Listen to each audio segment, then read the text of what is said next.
नाम है उतारा है, तो क्या आप उसके सामने कितने तैयार हैं और क्या लगता है कितनी सख्त कैंडिडेट है बीजेपी की तरफ से कंगना? पहले हम ये मान के चल रहे थे कि शायद जयराम जी भी हो सकते हैं, महेश्वर सिंह जी भी हो सकते हैं, और भी इनके बीजेपी के शीर्ष नेतृत्व भी दावा कर रहे थे कि हम इलेक्शन लड़ेंगे।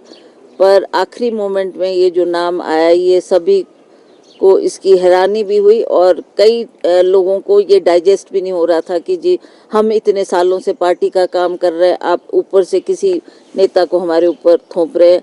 तो अब जो भी उनकी पार्टी के हाई कमांड ने डिसाइड किया वो ठीक है, she is in the field, we welcome. अब वो बीजेपी की तरफ से कैंडिडेट होगी और हम चाहेंगे कि कांग्रेस का भी सशक्त उम्मीदवार हो जो उसको आने वाले चुनाव में परास्त कर सके। और सीटों पे भी चर्चा हुई मैम, क्योंकि बाई इलेक्शन भी है, 6 उपचुनाव हैं और हाँ, उस पर भी चर्चा हुई, उस पर भी हमने बातचीत की और सभी से फीडबैक प्रभारी ने लिया है। कुछ नामों की भी चर्चा हुई कि ये भी हो सकता है, क्योंकि बाई इलेक्शन में हमारे कुछ नए नाम आने हैं।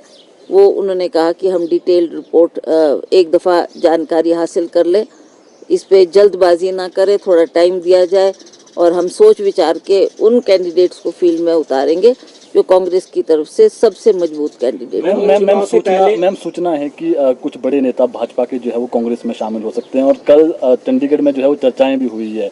रामलाल मार्कंडा ने जो है वो जनता के बीच कहा है कि मैं कांग्रेस से भी चुनाव लड़ सकता हूं, और राकेश कालिया का नाम भी सामने आ रहा है, तीसरा नाम लखविंदर राणा का है। ऐसे नाम सामने आ रहे हैं, क्या आप उनको पार्टी में लेंगे? देखिए, मुझे तो ऐसा कोई आदेश नहीं हुआ है और ना ही पार्टी में उनको शामिल करने की कोई बात की गई है। ये बात जरूर है कि उनके विषय में लोगों ने अपने विचार रखे हैं। अब मैंने आपको कहा कि क्या हाईकमांड डिसाइड करती है और किसको वो आगे लाना चाहते हैं, that is for them to see. Ma'am, चुनाव से पहले कार्यकारी अध्यक्षों की नियुक्ति क्यों करनी पड़ी? नियुक्ति हुई है, वो भी एमएलएज में से ही है, पार्टी में से, संगठन में से नहीं हो पाई है। तो क्या लग रहा है क्यों मतलब पार्टी के लोगों को फिर भी तरजीह नहीं? चलो, है तो पार्टी के वर्कर ही है, ऐसी बात नहीं है, चाहे वो किसी भी पद पे बैठे हैं। ये जिम्मेवारी माननीय मुख्यमंत्री जी ने उनको दी है, तो मुझे लगता है कि पार्टी का जो ऑफिस है वो और सशक्त करने के लिए उन्होंने ये कदम उठाया।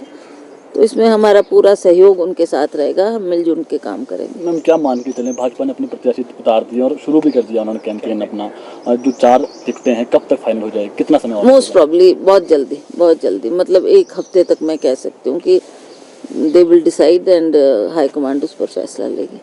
क्या मैम सिटिंग एमएलए में भी किसी को टिकट दिया जा सकता है लोकसभा का? इस पर भी आई डोंट थिंक सो कि हम अब उस स्थिति में है कि किसी सिटिंग एमएलए को टिकट दिया जाए, वो पॉसिबल नहीं है।